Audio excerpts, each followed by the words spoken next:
Bienvenue dans cette série de vidéos cool, cours ouverts online, série consacrée ici à donner quelques idées et exemples d'utilisation des médias, images, technologies de l'information et de la communication pour enseigner et apprendre dans des situations très concrètes.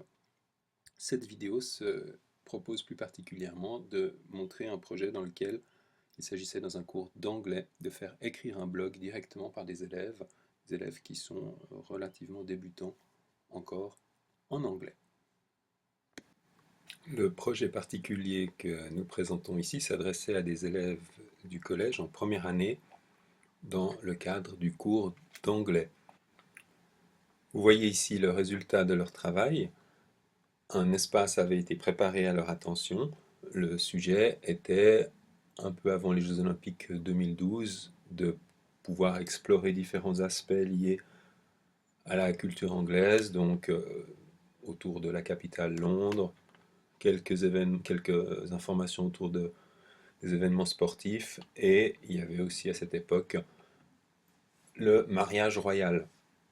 Donc les élèves avaient comme mission de créer eux-mêmes des petites informations relatives à l'un de ces thèmes qu'ils pouvaient choisir librement. Par exemple, ici, on voit un élève, ou deux en l'occurrence, Enes et Alexandra, qui ont produit cette petite actualité, évidemment qui devait être produite en anglais, dans un anglais correct, avec la possibilité d'agrémenter la chose d'images, etc. Une fois qu'ils avaient produit leur actualité, ils pouvaient la voir arriver en première page du site. Ce qui est intéressant, c'est de regarder un tout petit peu comment fonctionnait le travail pédagogique. Donc, on est ici en tant que visiteur anonyme sur le site. Ça peut être un collègue, ça peut être un parent, ça peut être un autre élève. Donc, on a accès, on l'a vu tout à l'heure, aux différents contenus produits par les élèves. Voilà. Petite news de deux élèves, encore une ici sur les Jeux Olympiques, etc. Comment le travail fonctionne-t-il du point de vue de l'élève? Eh bien, si je me connecte en tant qu'élève, on va dire que l'élève s'appelle Prince Charles, avec un mot de passe. Donc, bien entendu, ici on s'appuie sur l'annuaire, à savoir que tous les élèves de l'école sont répertoriés dans ces outils, non seulement en tant qu'individu, mais également en tant que faisant partie de groupes. Donc il est très facile de décider qui peut faire quoi, euh, groupe par groupe, cours par cours. Si on travaille avec le cours de 1 anglais DF12 par exemple, eh bien, il est très facile d'attribuer des droits qui permettront à ces élèves-là et exclusivement à ceux-ci d'avoir certaines tâches à effectuer sans risque d'effaçage mutuel ou de problèmes techniques. Donc on voit maintenant que le prince Charles est connecté. Par rapport à cette première page, ça n'a rien changé du tout, mais en imaginant par exemple que le prince Charles était lui intéressé par produire des contenus dans la zone Visiter Londres et pas dans la zone sport et événements. Prince Charles n'est pas trop sportif, donc si je vais voir dans la zone sport et événements, on se rend compte que rien n'a changé. On a un certain nombre d'actualités qui sont publiées. Prince Charles peut les voir, mais rien de plus.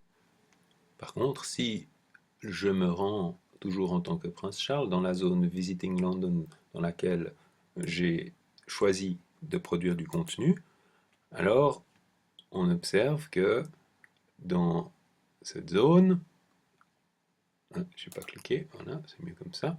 Dans cette zone, alors maintenant, on m'a identifié comme étant un élève qui est intéressé à travailler, à produire du contenu dans cette rubrique. Donc je peux cliquer sur le lien qui m'est proposé. J'arrive maintenant dans la liste de tous les articles qui ont déjà été proposés par certains de mes collègues, élèves. Si je prends le premier par exemple, observez également que je peux éventuellement copier le travail qui a été fait, ça c'est un choix éditorial on va dire, mais bien sûr je ne peux pas détruire ou modifier le travail qu'un de mes collègues élèves a fait. Donc si je reviens ici, dans les contenus, là où m'envoyait le lien, je peux maintenant ajouter un élément. Je vais créer mon propre article. Alors, oups, aïe, voilà, j'ai appuyé un peu vite sur le OK, donc je clique sur modifier et je peux taper ici un résumé et ici le corps du texte. Alors vous avez un éditeur qui permet de faire à peu près tout ce qu'on veut avec la possibilité d'insérer ici des vidéos, d'insérer des images, des tableaux, des smileys, etc. En supposons par exemple que nous ayons quelque part sur notre ordinateur une image de nous-mêmes. Je télécharge cette image sur le site. Oh, elle est un peu grande, donc on va la mettre en 400 x 400. Je descends ici un peu, je clique sur insérer. J'insère mon image et mon article est finalement exclusivement composé d'une image. Je vais en dessous, je clique sur enregistrer. Donc en tant qu'élève, bien sûr pour la rédaction en langue anglaise, ça n'était pas très poussé, mais j'ai publié mon article qui est en état privé. En état privé, ça veut dire que si je décide maintenant de me rendre sur la page de garde comme un visiteur anonyme, voilà, avec un autre navigateur, je vois ici à droite que je ne suis pas connecté, je suis un visiteur anonyme, eh bien rien n'a changé dans Visiting London, je n'ai pas ici l'article du prince Charles qui est apparu. Pourquoi ceci? Si je me remets dans la peau de l'élève qui crée le contenu, parce que l'état est en privé. Il n'y a que lui qui peut le voir. Donc l'élève peut travailler comme ça pendant un certain temps, avec autour de son article, reprendre, le corriger. Vous avez la possibilité de voir ici l'historique de son travail. Enfin, il y a aussi toutes sortes d'autres activités pédagogiques qui sont possibles. Imaginons maintenant que l'élève est satisfait de son travail et décide de le publier. Le choix éditorial qui a été fait pour ce site, c'est de ne pas permettre à l'élève de publier directement pour le monde entier le résultat de son travail. La seule chose qu'il puisse faire, c'est soumettre la publication. Ça veut dire qu'il va indiquer à son professeur le fait qu'il a terminé son travail et qu'il est prêt à ce que le professeur décide si oui ou non il est suffisamment abouti pour pouvoir être visible du monde entier. Donc, il clique sur soumettre à la publication et on voit que l'état du document ici va changer. Il va passer de l'état privé à en attente de modération. À nouveau, si je change de navigateur pour me placer dans le contexte d'un visiteur anonyme, je recharge la page, on voit que l'article de Prince Charles n'apparaît pas ici en haut de la liste puisqu'il n'a pas encore été publié pour le monde entier. On va maintenant regarder quel est l'impact de ce travail de l'élève du point de vue de l'enseignant. Donc je me connecte cette fois-ci en tant qu'enseignant qui a quelques autres droits.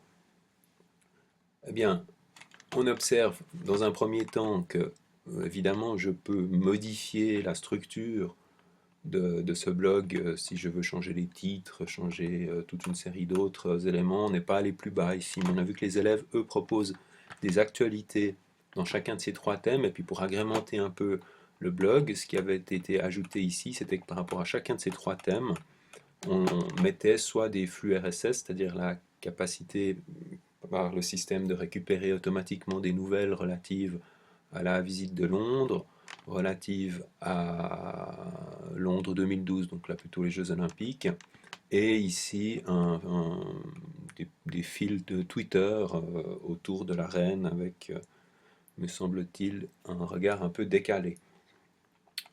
Donc l'enseignant, lui, peut modifier tout ceci, bien sûr, mais ce qui est le plus intéressant au niveau pédagogique, c'est qu'on observe que là est apparue une boîte dans laquelle on lui dit Prince Charles, l'élève Prince Charles, à telle date, me demande de vérifier si cet article est satisfaisant ou pas.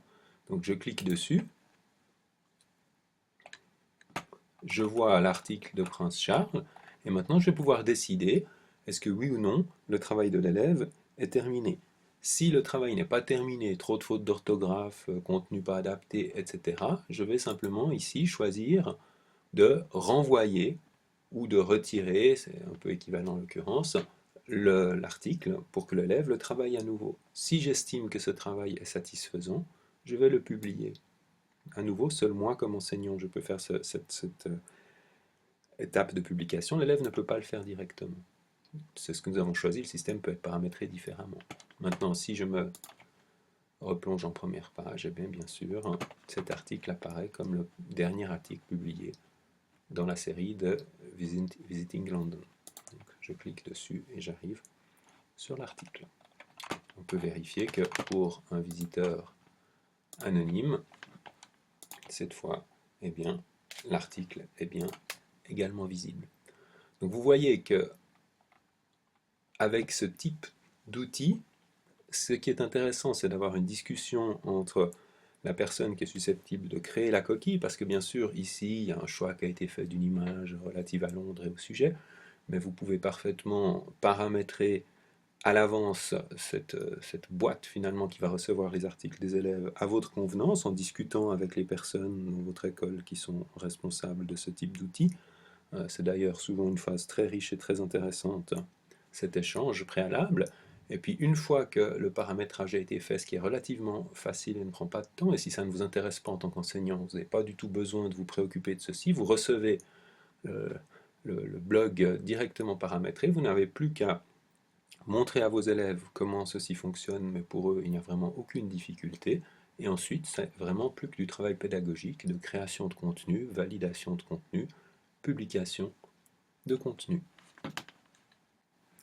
Dernier élément sur lequel on peut encore insister, vous aurez remarqué que puisque nous sommes dans un contexte de publication sur Internet, il est évident que ce qu'on vise ici, c'est ce côté de la motivation pour les élèves de voir leur travail visible relativement rapidement, même si la publication n'est pas directe, par le monde entier. Mais puisque c'est visible du monde entier, il est important d'une part de clarifier le statut. Donc ici, il y a une page qui va dire qu'il s'agit d'un projet pédagogique, que ce sont les élèves qui écrivent, etc. Donc c'est important, je pense, pour un visiteur anonyme de pouvoir quand même être très au clair sur le statut de la page qu'il est en train de voir, et puis la possibilité de poser un certain nombre de questions ou d'entrer en relation avec le collègue concerné dans le cas où quelqu'un souhaiterait avoir plus d'informations, pardon, c'était ici, sur ce projet.